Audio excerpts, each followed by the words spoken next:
আচ্ছা, ডোমেইন আমরা কিভাবে একটা ওয়েবসাইট ইনস্টল করব সেটা আমরা এখন দেখব। তো আমি আপনাদেরকে যে মেইলটা করব সেই মেইলে আমি cPanel-এর ইউজার নেম এবং পাসওয়ার্ড পাঠিয়ে দিব। ঠিক আছে, পাঠিয়ে দেওয়ার পর আপনাদের যে ডোমেইনটা থাকবে সেই ডোমেইনটার পরে এখানে লিখবেন cPanel।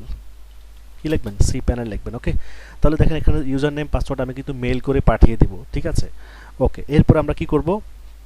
আমরা ইউজার নেম এবং পাসওয়ার্ড দিয়ে দিব এখানে। ঠিক আছে, আমি যে ইউজার নেম পাসওয়ার্ড কপি করে দিব সেটা সুন্দর করে স্পেস ছাড়া, কোনো স্পেস পড়তে পারবে না, হুবহু কপি করে বসাই দিয়ে কন্টিনিউ করলে দেখেন লগ ইন হয়ে গেছে। ঠিক আছে, লগ ইন হওয়ার পর আমরা একটু নিচে আসবো,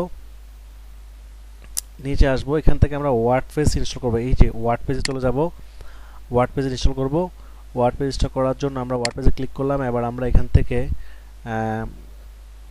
থেকে আমরা ওকে ইনস্টল, এখানে আচ্ছা এখানে যাব না আমরা।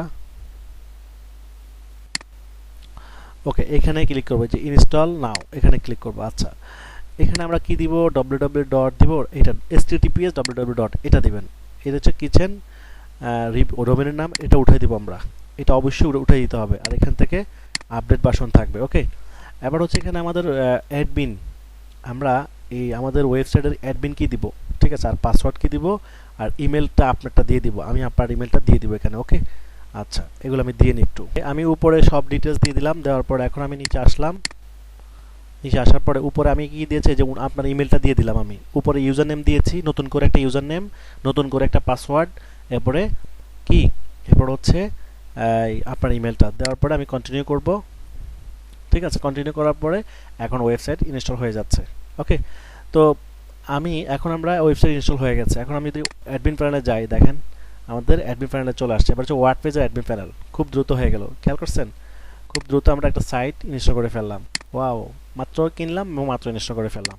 তো এই ডিটেলসটা ইনস্টল করার জন্য প্রথমে আমাদের কি লাগবে? cPanel-এর অ্যাক্সেস লাগবে। cPanel ঢোকার পরে আমরা কি করলাম? ওয়ার্ডপ্রেস ইনস্টল করলাম। ওয়ার্ডপ্রেস ইনস্টল করার পরে আমাদেরকে ওয়ার্ডপ্রেসের জন্য একটা ইউজার নেম, একটা পাসওয়ার্ড এবং আপনার ইমেল দিতে বলবে। তো আপনার ইমেলটা আপনি দিয়ে দিবেন। দেওয়ার পরে ইনস্টল করলেই শেষ। ইনস্টল হওয়ার পরে আমরা ওয়ার্ডপ্রেসে কীভাবে লগ ইন করি?